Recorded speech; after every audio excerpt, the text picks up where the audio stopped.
Bom, Marina, se você quiser começar apresentando rapidinho, acho que ia ser bom, e depois eu já pego e já começo a apresentação, fica à vontade. Bom dia, pessoal. Acho que todo mundo aqui já sabe, né? Mas nós somos do Comitê de Liderança e Juventude da Sociedade Rural Brasileira. Eu, o Paulo e o Arthur somos coordenadores e nós vamos hoje falar com a Patrícia, que é diretora executiva da Sociedade Rural Brasileira, para a gente entender um pouquinho da atuação da Rural lá na linha de frente, lá em Brasília, na FPA, junto do Judiciário, junto do Executivo, para ver também como nós conseguimos ajudar nesse sentido, né? E também, futuramente, quem sabe, suceder aí esse trabalho que a Patrícia faz, que é muito importante. Não sei se o Paulo ou o Arthur também querem falar alguma coisa. Acho que só dar bom dia para todo mundo, agradecer a Patrícia e a todos que estão presentes aqui. E é sempre um prazer poder ouvir a Patrícia, sua experiência e poder compreender mais o papel da Rural no dia a dia lá em Brasília. Obrigado e bom dia, gente.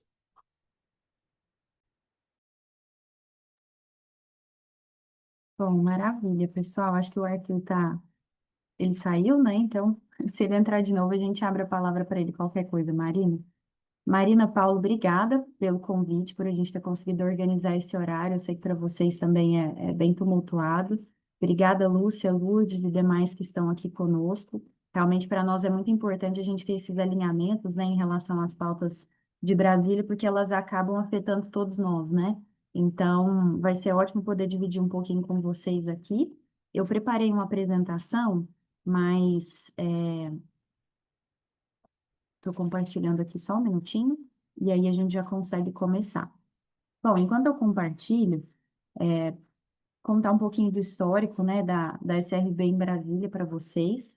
Esse foi um projeto que o Sérgio, nosso presidente, começou. É claro que a Rural já tinha representação em Brasília, né, tinham pautas aqui, mas a nossa ideia era trazer realmente um escritório executivo para cá, para que nós pudéssemos ter todas as necessidades que a Rural tem, os produtores, principalmente, pudessem ser representados, né, nos três âmbitos de poderes, então, legislativo, executivo e poder judiciário.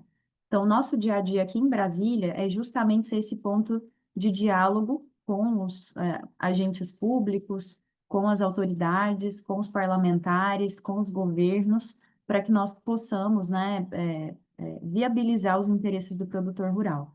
Como a Sociedade Rural Brasileira é a entidade mais tradicional, a mais antiga, que tem um legado, né, histórico e de representação muito grande, é claro que esse trabalho ele acaba tendo um nível de responsabilidade muito grande, né? Então, toda opinião técnica que nós da Rural manifestamos, estruturamos, mobilizamos outras entidades, parlamentares, algum órgão específico, tem uma atenção muito grande nesses três âmbitos, né? Então, realmente, a gente tem pautas muito claras em relação às prioridades da Rural, até para poder demonstrar que se a sociedade rural coloca luz sobre determinado tema, realmente é algo de relevância para o nosso setor produtivo, né?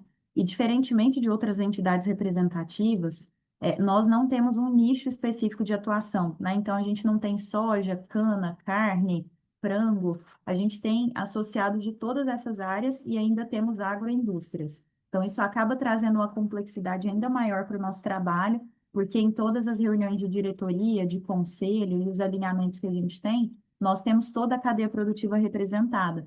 Então, para a gente trazer um denominador em comum para essa cadeia produtiva tão diversa que a gente tem no agro, realmente é muito difícil. E quando a gente leva isso como uma prioridade no legislativo, no executivo ou no judiciário, é porque realmente isso foi muito discutido internamente e a gente tem a segurança dos impactos para cada cadeia e para cada nicho de atuação do agro. Então, tem esse lado de desafio, mas tem a grande vantagem de que a gente tem ainda mais segurança quando a gente se posiciona quanto aos impactos para o produtor e para a agroindústria. Então, esse é um ponto muito importante para a gente ter em mente, né? A Rural hoje, ela coordena as áreas de direito de propriedade e de política agrícola dentro do Instituto Pensar Agropecuária. O Instituto Pensar Agropecuária é uma inovação que a gente teve no Brasil, né, ao longo desses últimos anos. é a parte técnica, né? Como se fosse um think tank, algo realmente de estudos técnicos e práticos para embasar a Frente Parlamentar Agropecuária. Então, nós temos praticamente reuniões diárias, né, com representantes da FPA, mais centralizado sempre nessas atuações de política agrícola e direito de propriedade, mas a gente participa de todas as discussões, por exemplo, trabalhista, ambiental, relações internacionais. Então, em todos esses fóruns de discussão para alinhamento do nosso setor, nós estamos presentes e levando a voz do produtor e dos nossos associados. Isso consolida, né, o IPA com 59 entidades do Brasil todo que tem essa característica. Então, a gente percebe que é uma capilaridade muito grande e dessa forma a gente tem a possibilidade também de mobilizar outras entidades para terem pautas semelhantes às nossas, né, de maior segurança jurídica, de fomento ao direito de propriedade, de melhoria do acesso ao crédito. Então, realmente é uma oportunidade muito grande que a gente tem e que a gente vem fazendo valer, né, isso lá dentro do IP e da FPA. Bom, então, começando aqui a apresentação, eu trouxe uma visão geral da sociedade rural, né? Sempre a gente tem um convidado que às vezes está tendo contato pela primeira vez com a nossa entidade, então eu gosto sempre de apresentar. A gente tem uma entidade muito tradicional, como a maioria de vocês sabem. Nós temos 106 anos de história, de legado e de fases diferentes, né, do produtor rural e do agronegócio no Brasil. E em todas essas fases a gente tem a presença da sociedade rural brasileira. Então, realmente, para nós é uma honra muito grande poder levar esses pleitos, trazer esses pleitos aqui para Brasília e a gente poder construir pontos de convergência, né? Porque esses pontos de convergência, eles precisam existir independentemente do nosso momento político, né? Se a Rural não tivesse essa visão, ela não estaria há 106 anos tendo esse protagonismo, tendo essa história de atuação. Então, um dos pontos que a gente privilegia muito é ter contato e ter conversas técnicas setorizadas com locais do governo ou do legislativo que realmente tenham essa necessidade de atender o setor produtivo. E aí a gente traz essa questão técnica também. Então, a nossa missão é sempre criar essas novas iniciativas para que o nosso agro ele seja mais eficiente, mais competitivo, mais sustentável e principalmente que nós possamos mostrar isso para fora, né? Para fora que eu digo, para o nosso cliente interno, que é o consumidor brasileiro, que são outros elos da cadeia produtiva, mas também externamente com os nossos clientes estrangeiros, governos, enfim. Então, tendo essa capilaridade grande. Bom, aqui eu trouxe um pouquinho sobre mim, né? E eu sempre gosto de comentar quando eu falo sobre a sociedade rural, em que realmente a gente encontra o que a gente faz profissionalmente, a gente sabe que está fazendo o certo quando a gente encontra a nossa vocação, né? Então, realmente representar o produtor rural para nós aqui na sociedade rural e para mim especificamente é uma alegria muito grande, porque eu consigo exercer essa vocação por meio do meu trabalho. Então, por isso que quando vocês me verem falar, geralmente eu estou bem empolgada com os temas que a gente trata, porque realmente a gente vê isso na prática, né? E antes da gente tratar das pautas propriamente ditas, eu queria trazer para vocês esses 4 fatores que, em muitos momentos, nós percebemos eles isoladamente, mas nós precisamos sempre ter em mente que eles são complementares, porque eles impactam profundamente a economia de mercado, que é o que a gente vive hoje, né? E a competitividade do nosso produto. O primeiro fator é a segurança jurídica. Então, sem segurança jurídica, a gente tem um ambiente institucional e político instável. Então, a gente não consegue avaliar, implementar ou monitorar políticas que o próprio Estado, o governo, estão implementando para incentivar o nosso setor produtivo. Então, aqui a segurança jurídica não é só falando de judiciário. Aqui eu estou falando também de aspectos regulatórios, por exemplo, o que a Anvisa exige de um produtor para que ele comercialize o seu produto, por exemplo, mel, carne, frango, o que isso existe de regulação e como o produtor consegue ter acesso a essa informação. Isso entra também nesse conceito mais amplo de segurança jurídica. Mas, obviamente, a gente também fala sobre o aspecto macro da segurança jurídica, que é o tradicional, quando a gente fala sobre decisões judiciais, né? Então, se eu tenho uma decisão judicial, por exemplo, em que traz a discussão do fundo rural já há tantos anos, né, como a gente tem no STF hoje, é claro que esse cenário é algo inseguro. A gente trata desse assunto há mais de 10 anos. E isso impacta drasticamente quando a gente fala da contribuição do produtor rural para sindicatos representativos, né? A sociedade rural é uma entidade representativa, então ela tem um caráter totalmente voluntário, né? Então a gente não entra nesse cenário de discussão do que é devido ou não na questão do sindicato, mas obviamente isso impacta diretamente o produtor, porque sai do bolso dele ou sai do bolso da agroindústria essa contribuição. Então, isso acaba entrando com um fator, por exemplo, de diminuição do lucro ou aumento do lucro dele, diminuição de custo ou aumento do custo. Então, a segurança jurídica a gente vê ela de forma ampla, tanto nesse aspecto de judiciário, mas também de aspectos regulatórios e também de barreiras de comércio quando a gente fala de exportações. Então, esse cenário do Donald Trump hoje que a gente tem das tarifas, né, é uma insegurança jurídica muito grande, porque nós não sabemos daqui um mês como é que vai ficar essa situação. Então, é algo que a gente acaba vendo que isso impacta nos preços, impacta no apetite do mercado ceder crédito para o produtor, para a agroindústria. Então, é algo realmente que tem um impacto sistêmico, né? Em segundo lugar, a gente pode colocar o acesso ao crédito. O acesso a crédito, como vocês bem sabem, é essencial para o produtor rural. Se a gente não tem uma taxa de juros que seja condizente a um cenário econômico de custos do produtor, é claro que a gente vai ter algum problema, seja de comercialização, seja de lucratividade, seja de prosperidade daquele negócio. Então, esse tema do acesso a crédito é algo que a gente trabalha bastante por aqui, com todos os elos, né, vinculados a isso. Então, bancos públicos, bancos privados, Ministério da Fazenda, Ministério da Agricultura, porque realmente é a base para que a gente tenha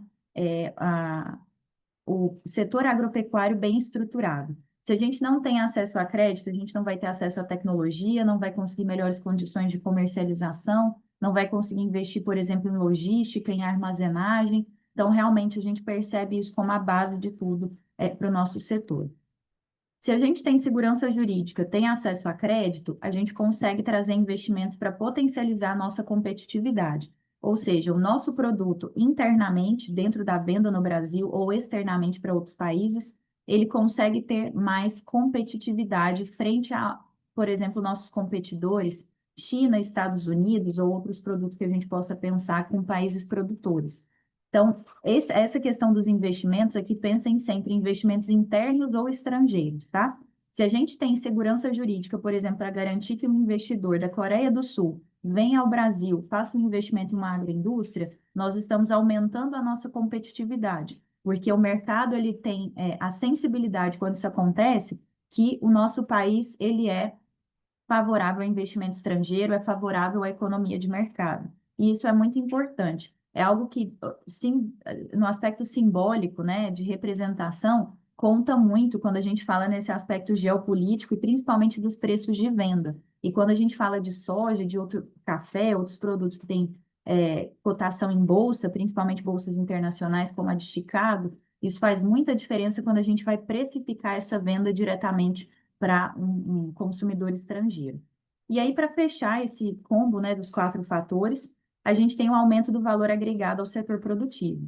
Nesse aspecto aqui, seria que a gente possa ter um aumento, por exemplo, de uma agroindustrialização que aumente o tempo de vida de um produto, que possibilite uma diversificação de produtos para aquele produtor. Então, por exemplo, se eu tenho um produtor que ele consegue, dentro da fazenda dele, ter uma diversidade de produtos do mel, ele não vende o mel só propriamente, digamos, conforme ele tem, né, diretamente da coleta dele, mas ele consegue fazer um processamento, consegue criar um novo produto por meio desse mel processado, então a gente está aumentando o valor agregado desse produtor, desse preço de venda, para que ele tenha mais lucratividade.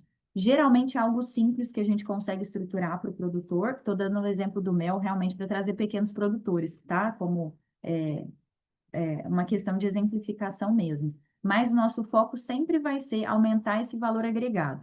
O Brasil, ele, de forma natural, ele já tem um valor agregado muito grande de sustentabilidade e conservação ambiental. O que falta para nós, para o nosso produto ser mais valorizado internacionalmente, é a comunicação devida que o nosso setor, que o nosso governo também, que todos os representantes do Brasil façam desse valor agregado do nosso produto. Então, se a gente tem, por exemplo, a conservação na área amazônica de 80% da fazenda, é claro que isso deve ser mais valorizado do que quando a gente não tem uma conservação ambiental e tem um produto semelhante ao desse da conservação. Então, tendo sempre em mente que isso é importante para que a gente possa se posicionar não só ambientalmente, como essa produção mais lucrativa, mas principalmente também tendo esse poder de fala, digamos assim, com a expressão que está muito na moda, né?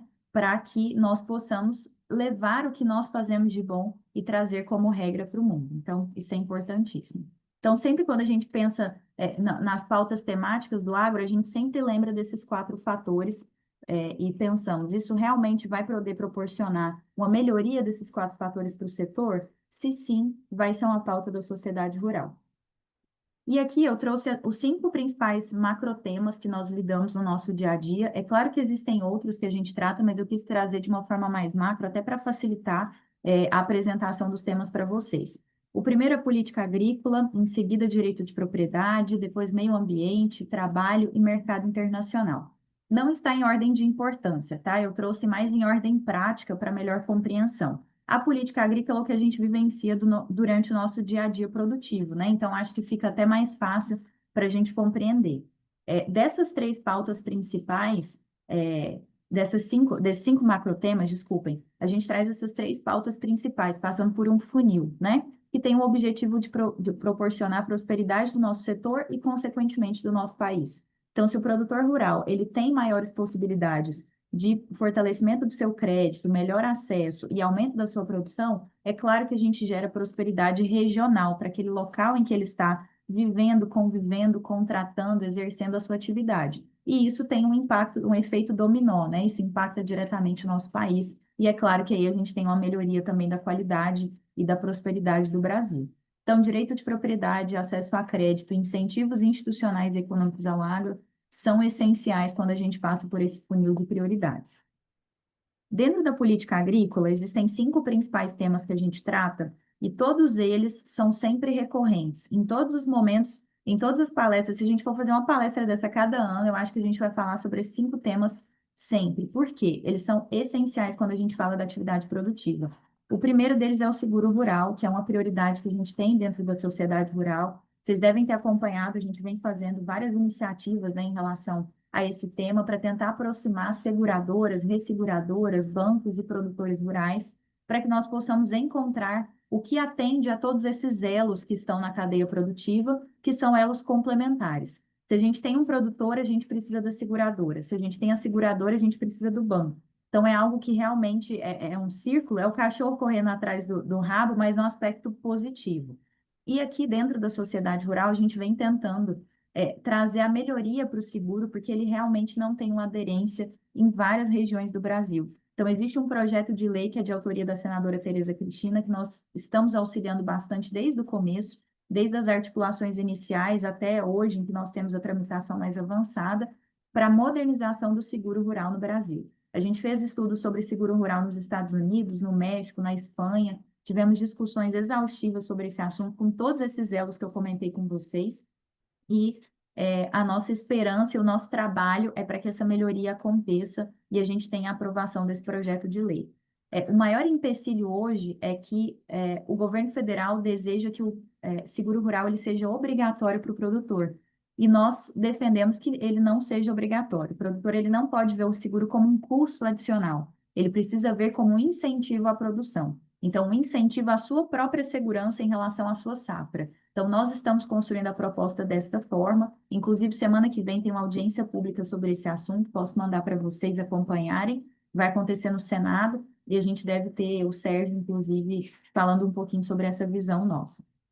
Segunda questão, a gente tem o crédito rural e aqui vai entrar não só plano safra, mas todas as janelas de oportunidade que nós temos no mercado privado para concessão de crédito para o produtor rural. A gente vive hoje um aumento, né, de recuperações judiciais, acho que também todos acompanham essas notícias, mas nós percebemos que, por mais que esse aumento tenha sido muito grande, o índice de endividamento rural, ele é um índice muito diferente do que a gente vê em outros setores da economia, por exemplo, no varejo, né, em pessoas que têm um comércio em cidades. Então, a gente percebe e acompanha e tenta melhorar esse acesso a crédito para que pessoas que tenham esse cenário de endividamento consigam melhorar a sua gestão financeira e, claro, não tenham o crédito bloqueado, né, em instituições.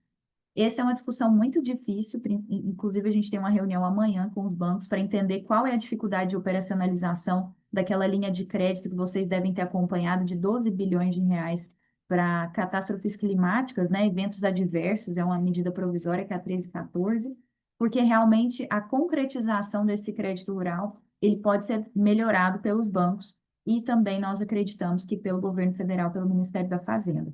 Então, um dos nossos trabalhos é melhorar essa aplicação prática do seguro e do crédito, perdão, para que nós possamos identificar melhor aquele produtor de boa fé que está tendo uma dificuldade pontual ou que teve algumas dificuldades ao longo das últimas safras, daquela pessoa que tenta se utilizar do crédito indevidamente, que obviamente não é a regra do que a gente tem no Brasil, né? Mas os bancos não veem dessa forma em muitos momentos. Então, uma das nossas lutas de trabalho é realmente trazer essa realidade produtiva para os bancos, para que a gente possa entender quais são as garantias que eles precisam, que a gente consegue auxiliar como setor produtivo.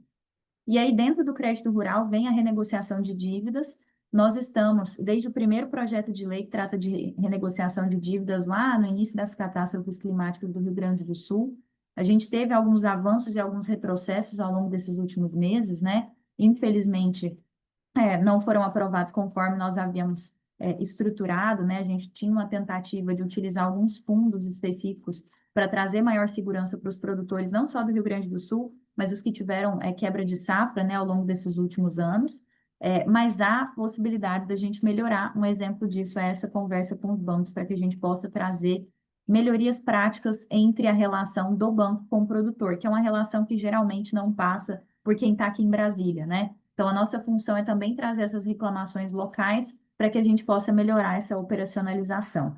Hoje, a gente teve um avanço com essa medida provisória 1314, como eu comentei com vocês, mas muitos produtores não vão se encaixar nos requisitos, porque elas exigem a decretação de catástrofe pelo município, o que é um pouco diferente do que a gente vê em Mato Grosso do Sul, Goiás, que houve uma decretação pelo próprio Estado. Então, isso acaba inviabilizando o acesso ao crédito para renegociação. Bom, quarto ponto são os custos cartorários. Essa é uma luta também que a gente já tem há alguns anos, né? Para nós termos mais estabilidade, mais previsibilidade dos custos que são exercidos em cada um dos estados da federação. Existe uma dificuldade muito grande, porque esses custos cartorários, eles têm vinculação além dos cartórios, mas também ao Conselho Nacional de Justiça. Então, existe uma complexidade grande para que a gente possa avançar nesse cenário, mas nós também priorizamos isso dentro lá do Instituto Pensar Agropecuário, estamos discutindo com outras entidades para a gente poder avançar e pelo menos ter algumas melhorias para registros mais simples necessários para a atividade agropecuária. E no quinto aspecto são a gestão de riscos de crédito. E aí aqui vai entrar também o seguro rural, vai entrar a questão de endividamento, vai entrar a percepção de garantias. Então, o que o produtor precisa ter para que o banco identifique ele como uma gestão de riscos positiva, né, que tem baixa possibilidade de endividamento. O que o banco consegue flexibilizar para esse produtor que vem passando por um cenário, por exemplo, de quebra de safras, para que ele não fique sem acesso a crédito e, ao mesmo tempo, consiga manter a sua atividade econômica? Esse é o principal ponto quando a gente fala sobre gestão de riscos de crédito. É algo também muito delicado, porque lida diretamente com a economia, lida com taxa Selic, a gente tem uma taxa Selic muito alta hoje, né, de mais de 15%, mas é um diálogo constante que a gente tem, não só com o legislativo, mas principalmente com todos os agentes de crédito, privados e públicos que a gente tem no Brasil, sempre trazendo boas práticas do exterior e implementando as melhorias que nós percebemos que são necessárias aqui no Brasil. Já de direito de propriedade, a gente tem uma pauta bem extensa, porque realmente a gente tem atuação em todos os elos, né, que tratam de direito de propriedade, seja de invasão de terra, seja de flexibilização de demarcação por quilombolas, indígenas, reforma agrária, enfim. Então, esse é um tema que tem uma complexidade muito grande, porque lida com visões de mundo diferentes, né, e a gente sabe que existem alguns setores, né, do governo federal atual que pensam muito diferente do setor agropecuário. Então, isso sim, realmente é um ponto que a gente trabalha bastante para mitigar todos os riscos que a gente tem de relativização do direito de propriedade no Brasil, principalmente para o produtor rural. E aí, aqui eu trouxe alguns temas que a gente trata e vem trabalhando ao longo desse ano de 2025, porque provavelmente vão se estender para 2026. O primeiro deles é a questão do marco temporal de terras indígenas, né? E a gente tem a PEC 48 de 2023, que tenta trazer mais segurança, né? Mas dentro do marco temporal que foi julgado pelo STF, nós percebemos que a recomendação do grupo de trabalho foi criar mais uma legislação do marco temporal. Então, esse tema aqui, ele vem tendo grande dificuldade de encontrarmos um denominador em comum, porque a Constituição Federal traz uma data, mas a decisão do Supremo é diferente dessa data que é trazida pela Constituição. Então, realmente isso acaba dificultando mais o diálogo, né? Mas é um tema que a gente vem tendo essa agenda de trabalho constantemente, não só nós, mas CNA, FAMATO, todas as entidades que têm também maiores territórios que podem ser impactados pela demarcação indígena, né? Invasão de terra e proteção possessória, que é um ponto que a gente tem, né, um projeto, na verdade são vários projetos, é um pacote anti-invasão, nós conseguimos aprovar ao longo desses últimos anos, desde 2023 para cá, dentro não só do Senado, mas também da Câmara dos Deputados. Nós tivemos vários avanços, mas um tema principal que a gente precisa definir é o que é função social da propriedade. Há um projeto de lei específico sobre esse assunto, em que nós estamos trabalhando também, para a gente trazer maior segurança jurídica de conceito. O que o produtor tem e precisa fazer para atender a função social da propriedade? Na nossa percepção, é ele ter os documentos comprovando a sua produção, né? Comprovando aquele direcionamento para a produção. Mas a gente sabe também que existem alguns agentes da cadeia que não concordam com isso e tentam lutar com um conceito um pouco mais aberto, né? Então, esse é um tema que a gente trabalha não só no legislativo, mas também no judiciário. Existe uma ação do STF também que trata sobre esse assunto, e a gente vem acompanhando, fazendo esse trabalho também de discussão e de levar a nossa opinião técnica para frente. Terceiro ponto é a regularização fundiária. Esse aqui a gente tem um projeto de lei que é o 510, que nós sempre tentamos privilegiá-lo, porque ele traz alguns regramentos mais técnicos sobre regularização fundiária, e isso acaba impactando positivamente para não termos demarcações novas, né, em relação a indígenas ou quilombolas. Então, é um tema bem interessante que a gente trabalha muito com o INCRA, tem a necessidade também de trabalhar bastante com o Ministério da Agricultura, mas que nós percebemos que o momento político não vem levando para frente esse assunto, né? A gente vem tentando fortalecer isso ao longo de 2025, ainda não conseguimos, mas nós acreditamos que nessa reta final do ano e no início de 2026 a gente consiga ter alguns avanços. Lembrando que ano que vem é ano político, né? Então a gente precisa correr para tentar aprovar esses temas técnicos o quanto antes, para que eles não sejam politizados indevidamente, né, durante as campanhas eleitorais. Um quarto tópico, e aqui a gente teve um avanço, que foram as ratificações de títulos em áreas federais e títulos em imóveis de praxe de fronteira. Nós tivemos aprovação de projetos no Senado, e um deles está em reta final agora na Câmara, que é o 4497. A gente participou das audiências públicas, fortalecemos esse texto, trouxemos algumas melhorias também, mas tivemos grandes resistências, principalmente por parte do governo federal e da Advocacia Geral da União. Então, realmente foi um tema que nos exigiu bastante articulação, bastante técnica, bastante argumentação, mas esse é um tema que foi realmente muito bem orientado pela senadora Tereza Cristina e pelo deputado de Paraná, que é o Tião Medeiros. Então, a gente teve uma mobilização muito grande e estamos conseguindo viabilizar essa ratificação ao longo desses próximos anos, né? Tivemos também um aumento do prazo para que isso aconteça, então a gente entende que já está na reta final da conclusão desse assunto. Quinto aspecto, demarcação de territórios quilombolas, isso tem muito a ver com a questão de território indígena também, porque acaba tendo essa interlocução, né, de demarcação de territórios. Esse é um tema que a gente vem trabalhando muito com a CNA para entender se isso vem aumentando ou se a gente teve uma estabilidade nessa demarcação. Nós trabalhamos isso muito dentro do lado do IPA para ter mais articulação com outras entidades regionais, né, que têm essa característica, e territórios quilombolas são mais perigosos, entre aspas, do que os indígenas, porque a gente tem quilombos em todos os estados do Brasil. Então, a gente pode ter afetação em todos os estados por esse grupo étnico, né? Diferentemente dos indígenas, que têm algumas características diferentes e já têm mais ou menos os locais em que eles estão de forma mais tradicional. Paraná, Pará, a gente tem mais essa estrutura. Agora, os quilombolas não. A gente realmente tem esse impacto muito grande e pegam áreas produtivas que, assim, poderiam inviabilizar totalmente propriedades rurais, né? Outro aspecto, expropriação e desapropriação por cumprimento de fins sociais. A gente tenta trazer mais segurança jurídica também sobre esses dois conceitos. Isso vem sendo utilizado em algumas ações do STF, então é um perigo muito grande para o nosso setor, porque pode ser utilizada de forma expropriatória e sem discussão direta, né, com o produtor rural. Então, é um tema que a gente tem bastante preocupação. Investimento estrangeiro, acho que muitos de vocês já acompanham também esse histórico da Rural. A gente tem um ADPF que se chama 342, tramitando no Supremo Tribunal Federal, para trazer também uma melhoria na legislação que trata sobre investimento estrangeiro para as propriedades rurais. Esse é um tema que divide muito o setor produtivo, o IPA é completamente dividido em relação a esse assunto, mas todos entendem que a gente precisa de uma melhoria legislativa em relação a esse tema. Então, é um assunto que a gente vem tratando também. E, no último aspecto, direito de propriedade, reforma do Código Civil, que a gente tem um projeto de lei que é o 4 de 2025, salvo engano.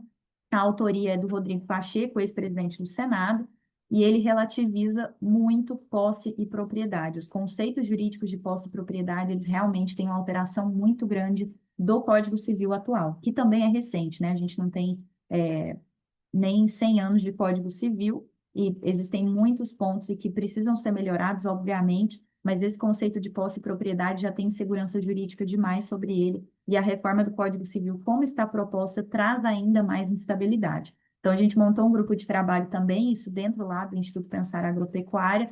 Estamos estudando semanalmente as propostas da reforma do Código Civil, para que a gente possa trazer o nosso contraponto como setor produtivo e melhorarmos ou tentarmos inviabilizar totalmente esse projeto.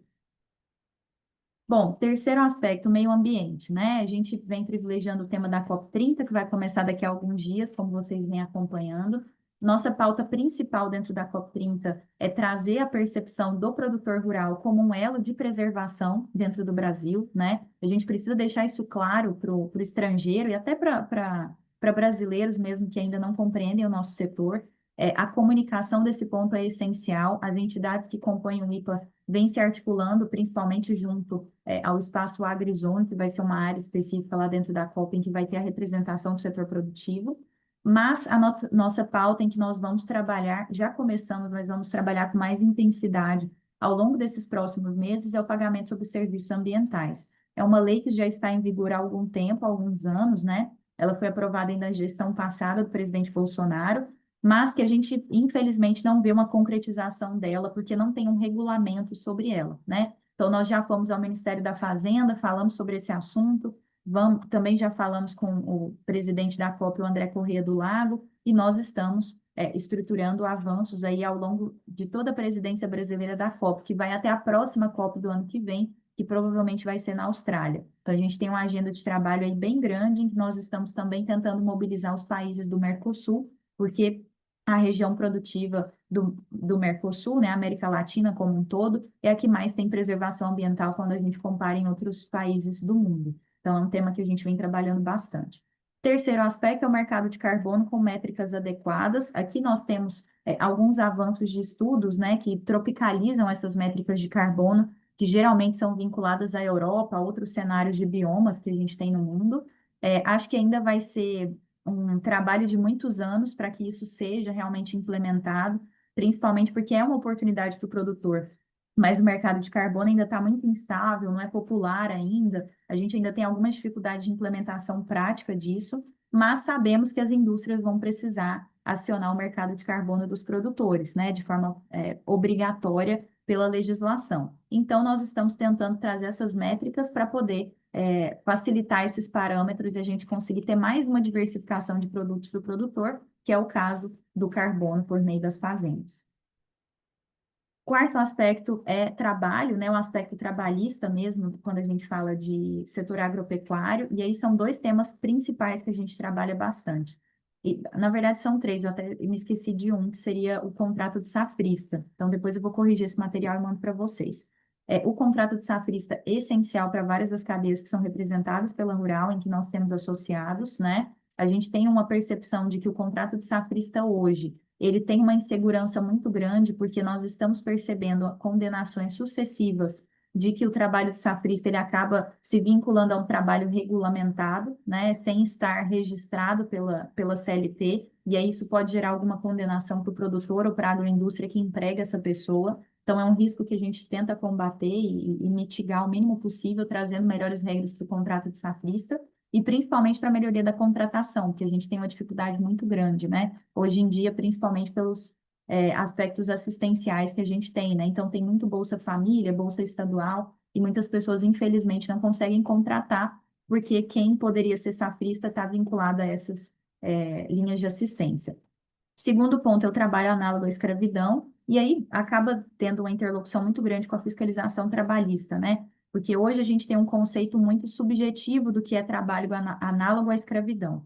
E temos uma lista, né, vinculada ao Ministério do Trabalho e ao Emprego, de pessoas que são impedidas de acessarem crédito porque estão sendo processadas, não foram julgadas ainda, mas estão sendo processadas pelo trabalho análogo à escravidão. Até, inclusive, foi notícia esses tempos que o Leonardo, cantor, tinha sido incluído, né, nessa lista, mas já foi retirado. Ele fez um acordo, eu acho, com o Ministério do Trabalho e Emprego. Mas vejam que a gente chegou a esse cenário de ter uma lista sem a condenação em processo específico sobre trabalho análogo à escravidão. Eles administrativamente incluem a pessoa, ou o CNPJ, ou o CPF nessa lista, e aí o produtor ou aquela agroindústria está inviabilizada de ter acesso a crédito.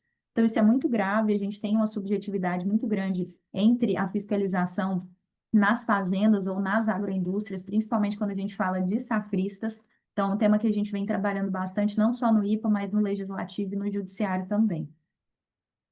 E, por último, o mercado internacional, né? O ponto principal em que a gente trabalha aqui dentro da Rural são as barreiras de mercado, incluindo a questão de reciprocidade econômica, né? Então, a gente teve esse cenário muito claro com a questão do Donald Trump, né, com as tarifas nesses últimos meses, mas isso acontece em inúmeros outros países, né? Nós sabemos também que o Brasil gera algumas barreiras de mercado, seja de taxas ou tributações específicas para importação e exportação. Então, a gente tenta melhorar também o nosso ambiente de negócios para que nós não sejamos, tenhamos alguma barreira por quem quer comprar produto brasileiro. Então, não é uma melhoria só do ambiente externo, mas principalmente do nosso ambiente interno aqui. O Brasil, ele é um país protecionista quando a gente vai exportar para outros países ou quando vai importar de outros países. Então, nós realmente precisamos trabalhar isso. E essa agenda, geralmente, ela é centralizada no Ministério de Desenvolvimento, Indústria e Comércio, na Secretaria de Comércio Exterior, no Ministério da Agricultura e também no Itamaraty. Então, a gente tem muitos agentes que acabam participando disso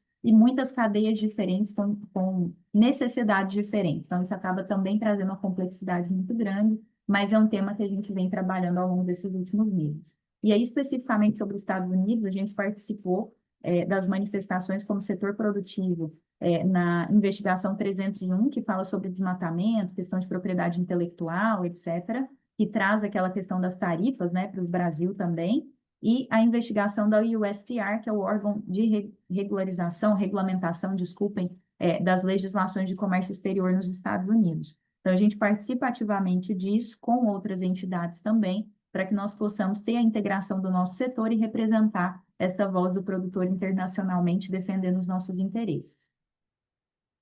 Bom, e aí, além desses temas todos, eu trouxe alguns aqui que acabam sendo frequentes no nosso trabalho também, e um deles é do Poder Legislativo, que é a reforma tributária, né? Aqui, a gente tem a reforma tributária dividida, né? Parte do texto já está em vigor, mas parte do texto ainda está no Senado aguardando relatório, que é o PLT 108, né? Também tem a relatoria do Eduardo Braga, que foi o relator da reforma tributária que a gente tem em vigor hoje. A gente lembra que é necessário que a gente tenha alíquotas diferenciadas para o produtor rural, porque o seu regime tributário é muito diferente do que a gente tem de outras atividades, por exemplo, comércio, indústria, enfim. Então, a nossa tentativa é trazer esses benefícios ainda mais palpáveis para o produtor rural, e principalmente quando a gente fala do comitê gestor do IBS e do CBS, que são os dois impostos que vêm substituir alguns outros que nós temos hoje, a grande centralização no governo federal. E a nossa tentativa é que isso não aconteça, que a gente tenha estados e municípios participando de forma mais ativa, para a gente poder ter o respeito ao pacto federativo, né? Que todos os elos federativos, ou seja, União, Estados e municípios e Distrito Federal, têm o mesmo poder vinculado ao direcionamento dessas receitas tributárias que são arrecadadas. Isso é bom porque a gente vai ter mais fortalecimento de infraestrutura para as cidades, a gente vai ter melhoria das políticas públicas estaduais ou municipais para a melhoria do setor agropecuário, quando isso não é centralizado no governo federal. Porque é claro que um governo estadual ou uma prefeitura sabem mais das necessidades dos produtores do que o governo federal. Cada necessidade depende da sua região. Então, a nossa voz é para trazer isso ainda mais próximo da reforma tributária mas a gente ainda deve ter algumas instabilidades aí ao longo do próximo ano, porque o início da vigência vai começar em 2026 e a gente ainda não tem parte do texto aprovado. Então, ainda aguardemos as cenas dos próximos capítulos em relação a isso. Um outro assunto que a gente trabalha bastante são os biocombustíveis, e aqui geralmente eles são trabalhados com o poder executivo, né? A gente tem o RenovaBio, nós temos o papel do produtor rural como um dos beneficiários, né, do RenovaBio, e é uma oportunidade do mercado para que a gente possa focar em descarbonização. É uma das soluções do Brasil para o mundo em relação à diminuição do CO2, então é um tema que nós tentamos fortalecer, mas principalmente não só fortalecer o elo de indústria, mas também o produtor que faz realmente o produto primário que se torna biocombustível, né? Então, é um tema que a gente trata bastante aqui, não só no Executivo, mas também existem algumas ações no Supremo Tribunal Federal sobre esse assunto.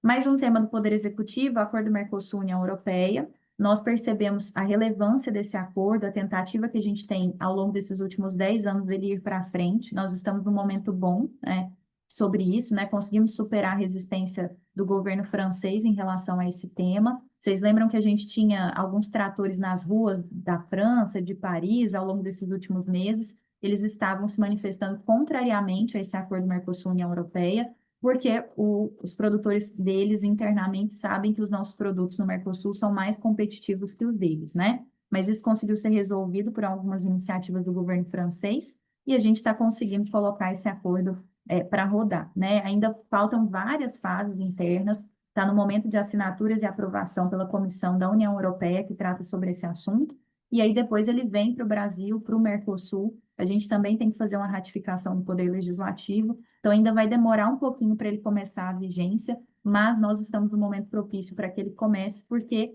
a gente ainda tem as tarifas do Trump, né? Então, é importante que a União Europeia conquiste os seus produtos com acordos que sejam mais vantajosos para as regiões de fornecimento de compra, né? Não lidando diretamente com os Estados Unidos, porque teriam as tarifas, né? Mas, além disso, um ponto importante da União Europeia é que eles têm um potencial de influência muito grande em outros mercados. Então, a gente sabe que um consumidor europeu ele é mais exigente que um consumidor chinês, por exemplo.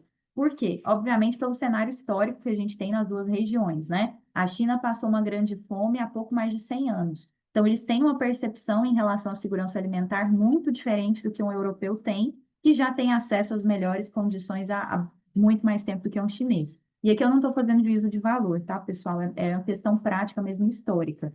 Então, nós percebemos que existe esse potencial de influência para produtos mais valorizados pela União Europeia, por exemplo, queijos e vinhos, muito diferente do que a gente tem na China, por exemplo, para soja, para milho. Então, no Brasil, a gente consegue alocar as nossas produções de agricultura e de pecuária para esses clientes diferentes. Isso é muito bom porque gera diversificação dos nossos clientes e de nossos produtos, mas sempre tendo em mente que a União Europeia pode influenciar vários outros países, né? Provavelmente não vai ter uma influência tão grande para Estados Unidos, Rússia e China, mas para os outros países que são consumidores dos nossos produtos, por exemplo, Singapura, e outros que lidam com produtos processados aqui do Brasil, essa influência é muito grande, né? Então, a gente precisa ter isso em mente e alocar as produções que tenham essa possibilidade de rastreabilidade ou de processamento mais refinados para a União Europeia, né? E um outro mercado em expansão que a gente também coloca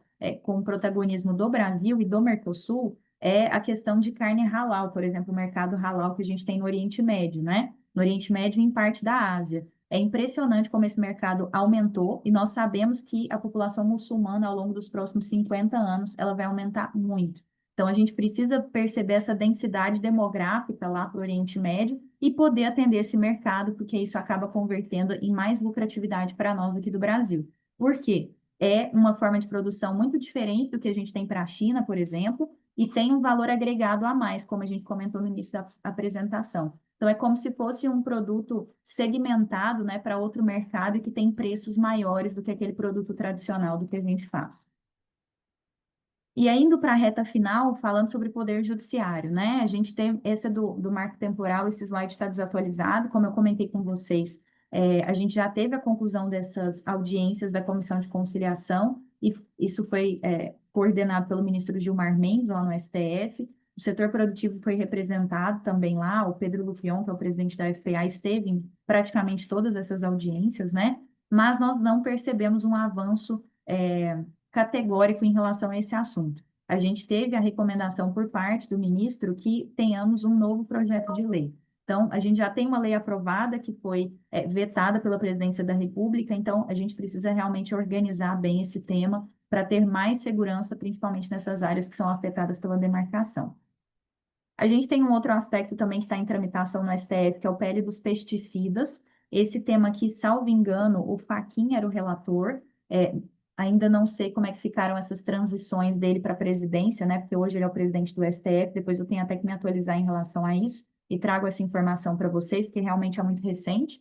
Mas o PL dos pesticidas, ele é um tema muito importante para o nosso setor, porque ele foi questionado por alguns partidos de esquerda e por algumas ONGs, né? Para que nós não tenhamos a vigência da lei dos pesticidas, né? Que é usualmente chamado de agrotóxico. Mas a gente tem uma defesa grande desse projeto de lei, dessa lei, na verdade, né, que já tem temas que já estão em vigor, para que nós possamos melhorar a nossa produção e melhorar a aplicação de pesticidas no Brasil, também trazendo a questão dos bioinsumos, né? Mas ainda existem alguns pontos da lei que estão sendo questionados no STF, então esse é um ponto que a gente vem trabalhando bastante, e aqui é uma união muito grande de indústria com produtores rurais, para que isso não vá para frente, né? Que a gente tenha realmente a procedência a improcedência da ação e a confirmação de que a lei é completamente válida e constitucional. Um outro aspecto, a rastreabilidade e a EUDR, que é aquele regulamento da União Europeia em relação ao desmatamento, né? Nós precisamos perceber como algumas oportunidades que esse regulamento traz para nós, e aqui especificamente com esses produtos de maior valor agregado, né? Então, a rastreabilidade para alguns produtores vai ser essencial aqui para exportação para lá, e para outros produtores a gente vai ter que lidar com aquele prazo de 8 anos que o Ministério da Agricultura trouxe para estruturação da rastreabilidade para bovinos, tá? Então, é um tema que a gente também vem tentando trazer maior técnica, né? Tanto para as decisões do Ministério da Agricultura, quanto também para trazer essas informações para o produtor rural.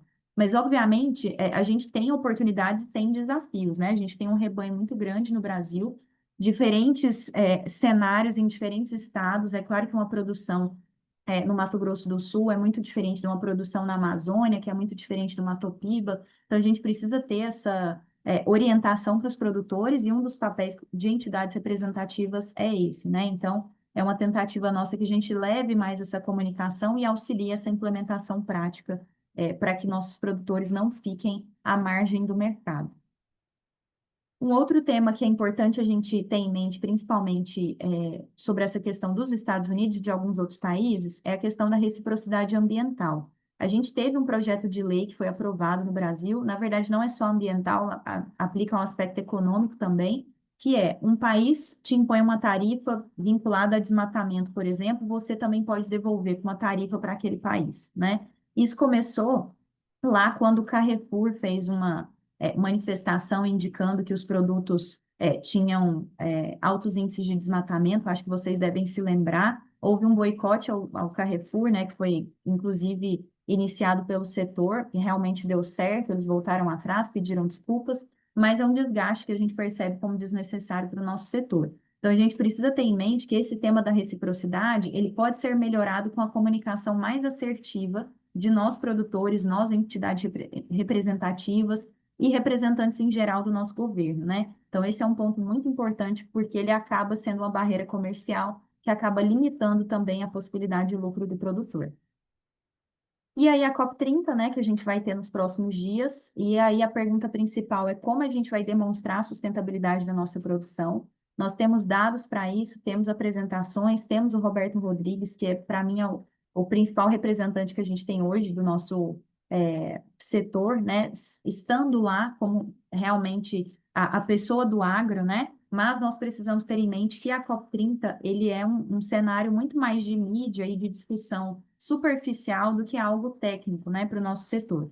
Patrícia, isso quer dizer que a gente não deve importar? Claro que não. A gente tem que ter um alinhamento de discurso muito grande em relação ao que falar para a COP30, para esse discurso mais superficial e para o público. Mas nós precisamos ter em mente que não é só esse discurso que vale. A gente precisa avançar nas negociações, por exemplo, com a presidência da COP e com os próximos países que vão sediar, para nós mostrarmos tecnicamente quais são as soluções que o Brasil tem e poder levar isso para frente internacionalmente. Então, esse contato com embaixador André Corrêa do lado, que o representante hoje, né, da COP, é essencial para a gente avançar nesse tema, e a Rural vem tendo esse protagonismo também, junto com outras entidades, claro.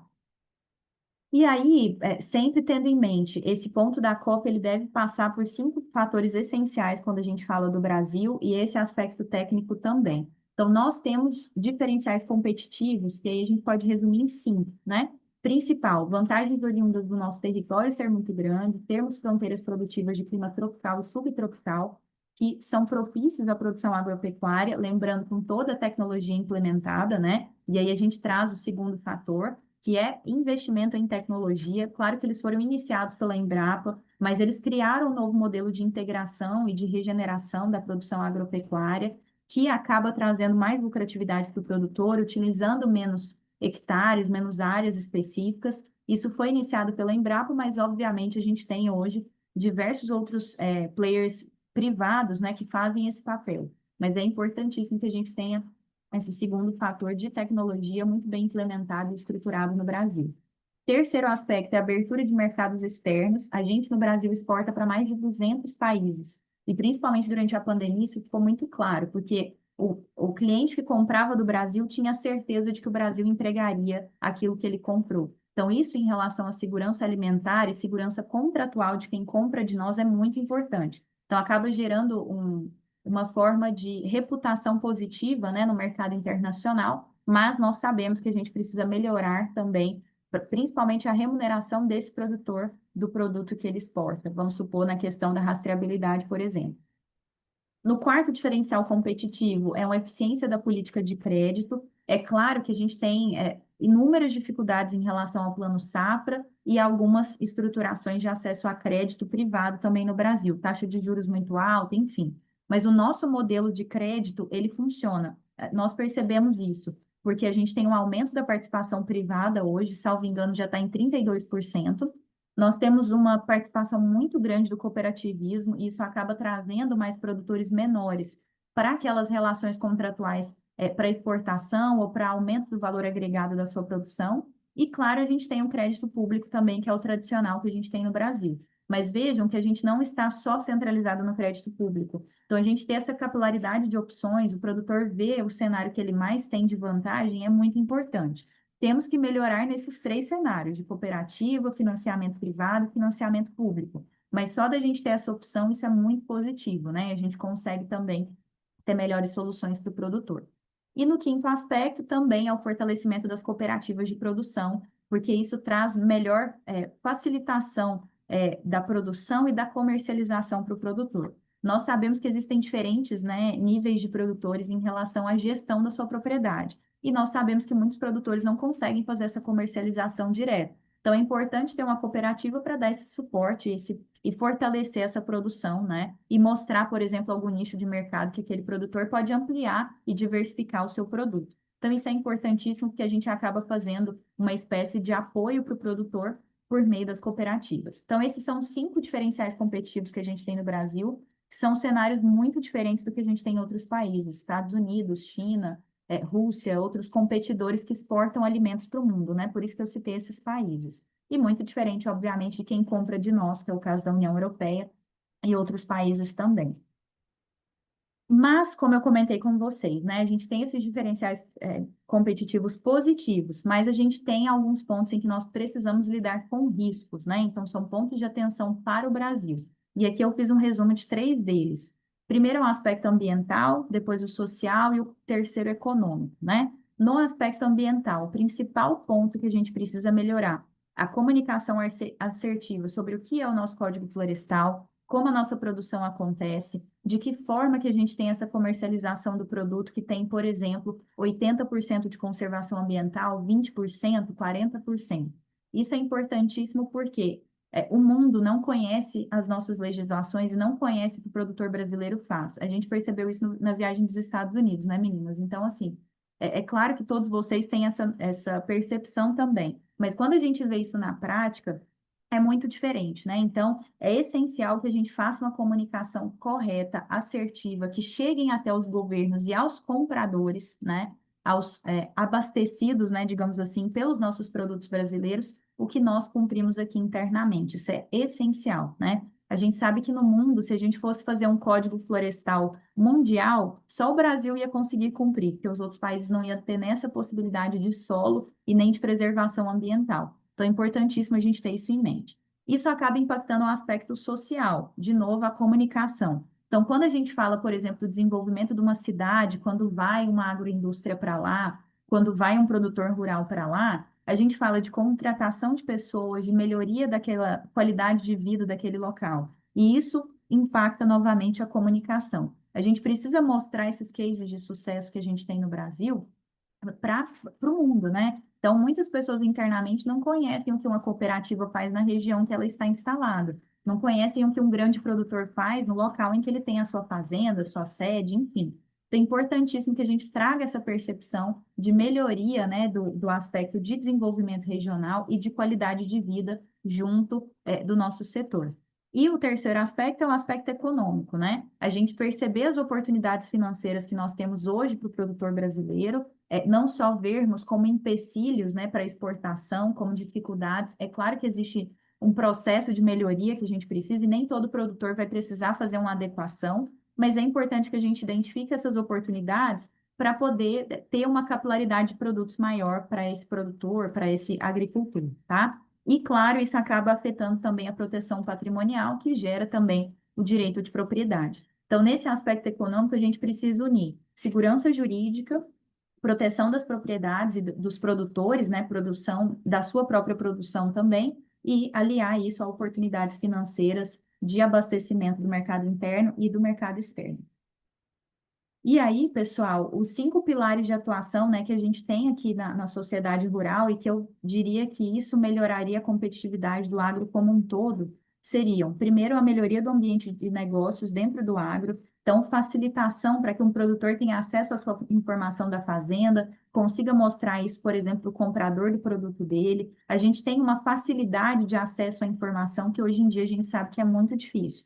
Exemplo, a dificuldade do CAR, do Cadastro Ambiental Rural. Até hoje, a gente não teve um avanço em relação a esse tema, e há quanto tempo a gente tem o Código Florestal já em vigor, né? Então, esse é um assunto relevantíssimo para a gente melhorar o ambiente de negócios e mostrar a comprovação da sustentabilidade da produção brasileira, né?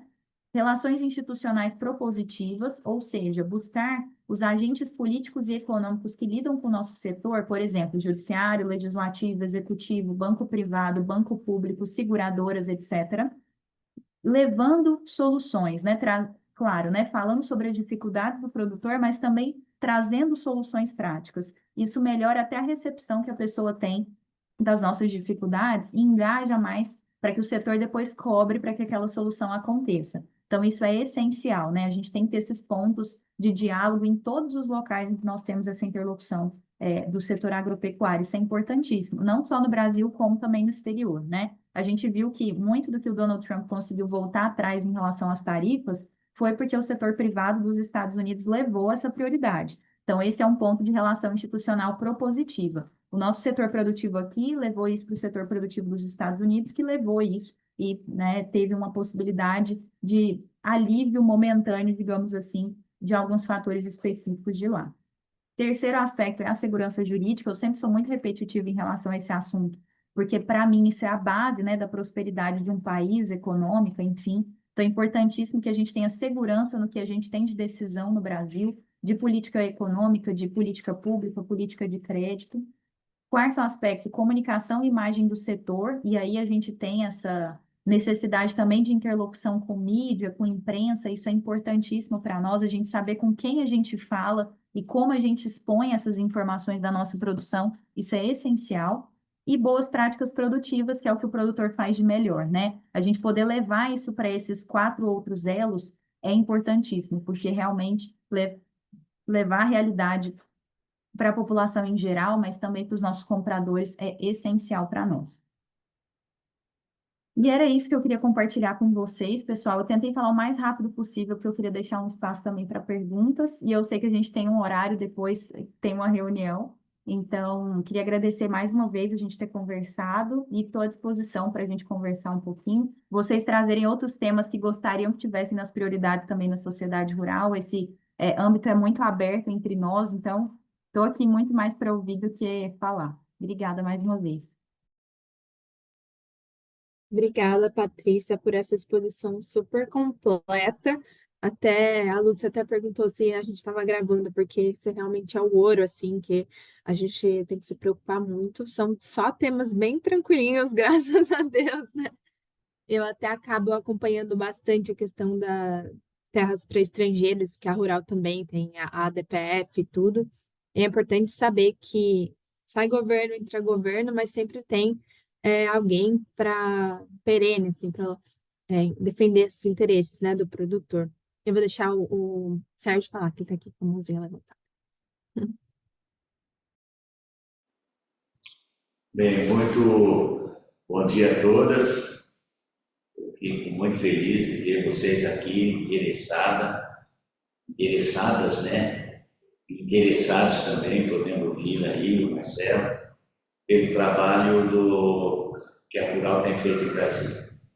Eu só queria, eu não tenho pergunta para fazer, porque a Patrícia, na verdade, esse é o nosso dia a dia, né? Mas eu só queria destacar a importância, né, da atuação da Sociedade Rural Brasileira em Brasília. Vocês podem ver que praticamente em todos os itens que são importantes para o agro, hoje nós estamos presentes. Destacar também o trabalho da Patrícia lá, a Patrícia tem sido uma pessoa, além de competente, muito dedicada às causas da rural. Ela é o braço direito, costumo dizer hoje, tanto eu quanto do Marcelo também. Marcelo Junqueira, ele tem uma responsabilidade muito grande de coordenar também hoje a Câmara, a nossa Comissão de Direito de Propriedade do IPA, que é um assunto uma discussão muito ampla, e a Patrícia também tem uma participação muito forte nisso. Como eu disse, nós participamos de tudo que acontece em Brasília, referente ao agro hoje. Eu acho que esse é um trabalho que não é tão divulgado, primeiro, porque a nossa ideia não é palanque, não somos candidatos a nada, né? Então a gente não fica expondo. Mas é muito bom que vocês, principalmente a Rural Jovem, vocês acabam disseminando isso para mostrar o trabalho que está sendo feito. As mulheres da Rural estão bem alinhadas com isso. Estou vendo aí a Lourdes e a Lúcia, que acompanham também esse trabalho já desde o seu início.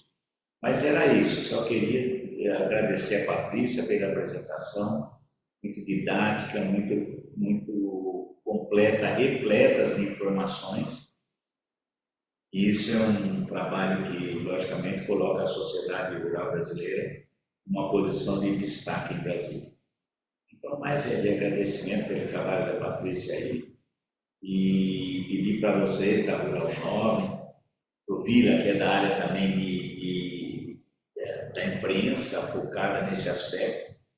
É muito bom que vocês conheçam isso que a Rural está fazendo.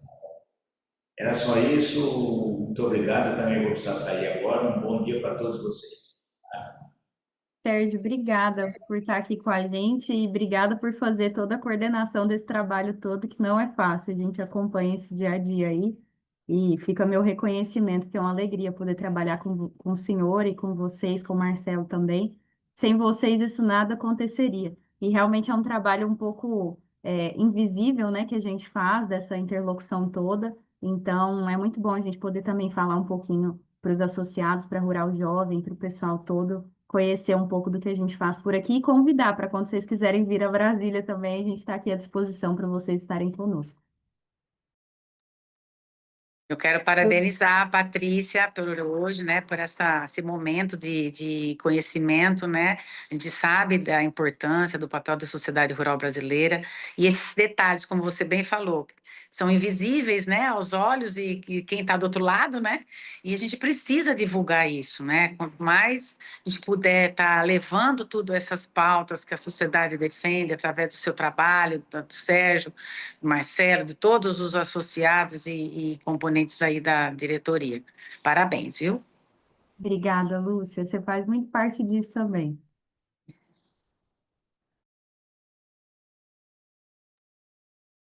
Então, eu quero agradecer em nome da Rural Jovem.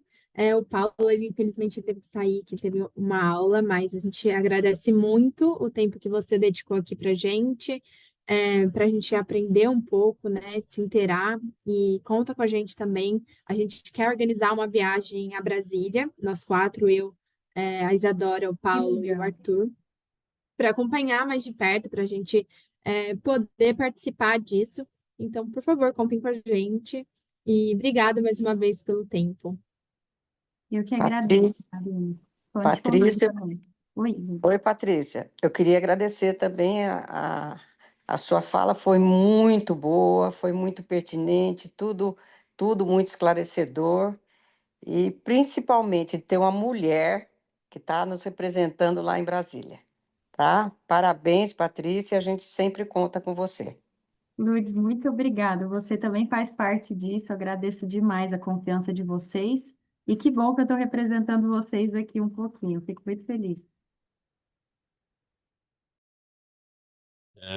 Posso falar? Claro. Tá. Então, estou falando aqui da Europa, então com um tempo um pouco diferente do Brasil. E só queria dar uma notícia positiva para vocês, jovens, né? Porque a gente fala muito da imagem, mas nós temos que saber exatamente com quem nós estamos falando. Eu estou preparando uma viagem de um secretário de Estado acho que de Mato Grosso do Sul, aqui para Munique. E aí, ao conversar com as pessoas da administração pública, com os políticos, com as empresas e com o público, não tem nenhuma visão restritiva ou negativa em relação à agricultura brasileira. Então, é como nós já falamos anos atrás na sociedade rural e também em outras instituições, né? Então é mais a imprensa que naturalmente que precisa sempre inventar temas e que naturalmente sempre fala mais sobre o rabo do que sobre o cachorro, né? Mas nós somos o cachorro, né? Então e o cachorro vai bem, né? Ninguém tem nada contra as importações de produtos complementares, mas aí também só queria lembrar uma coisa, né? Que o Brasil é um dos países mais protecionistas em outras áreas, na área de serviços, né, na área da indústria. E aí, naturalmente, ela não pode esperar que todo mundo abra as portas quando se trata do agro. Então, o negócio é sempre uma situação em que as duas partes têm que ter as suas vantagens e considerando as limitações. E nós temos que verificar o seguinte: na Europa, a média dos produtores estão acima de 60 anos, nos Estados Unidos estão acima de 50 anos e no Brasil estão acima de 40 anos, né? Então, a gente também tem que ver como esses pequenos e médios produtores, tanto na Europa como nos Estados Unidos e em outros países, então tem que ser protegido pelo próprio governo, né? A França, por exemplo, é muito mais defensora da agricultura do que a Alemanha, a Bélgica ou a Suíça, por exemplo, né? Mas você sempre tem que ver uma coisa: comer a gente precisa todos os dias, e precisa ter segurança alimentar. E a segurança alimentar é se você pode comprar produtos que estão produzidos no arredor das suas cidades, né? E o resto você importa, né? Então, colocando isso um pouco no vosso contexto de avaliar as várias coisas, então não tem nada contra o Brasil e também sempre tem que lembrar que tem que defender tanto o consumidor como o produtor pequeno e médio, porque não tem grandes produtores aqui na Europa, né? Um camarada com 200 hectares é latifundário, né? Então, e a média das fazendas em São Paulo são 70 hectares. Então, pode ver a diferença. Aqui, provavelmente, são 15, 20 hectares, né? Então, só para dar essas informações lá para os amigos jovens. Então, colocam isso lá no seu radar. Então, mais uma vez, muito obrigado. Queria perguntar se depois isso for gravado, porque quando eu voltar para São Paulo daqui a uns meses lá, para eu possa ver na Rural se tem acesso a essa gravação, porque foi muito informativo, muito completa a sua apresentação. Muito obrigado por isso. Muito obrigada, Francisco. Eu fico muito feliz, já acompanho a sua carreira há alguns anos, então agradeço muito. E depois eu vou ver se a gente consegue até subir no YouTube, e aí fica um link público, eu posso encaminhar depois, né, Marina? A gente organiza isso internamente. E essa questão do protecionismo do Brasil, realmente, né? Muitas pessoas não têm essa visão, mas precisa ser uma via de mão dupla, né, para o comércio internacional funcionar de uma forma melhor. Mas muito obrigada pelo comentário.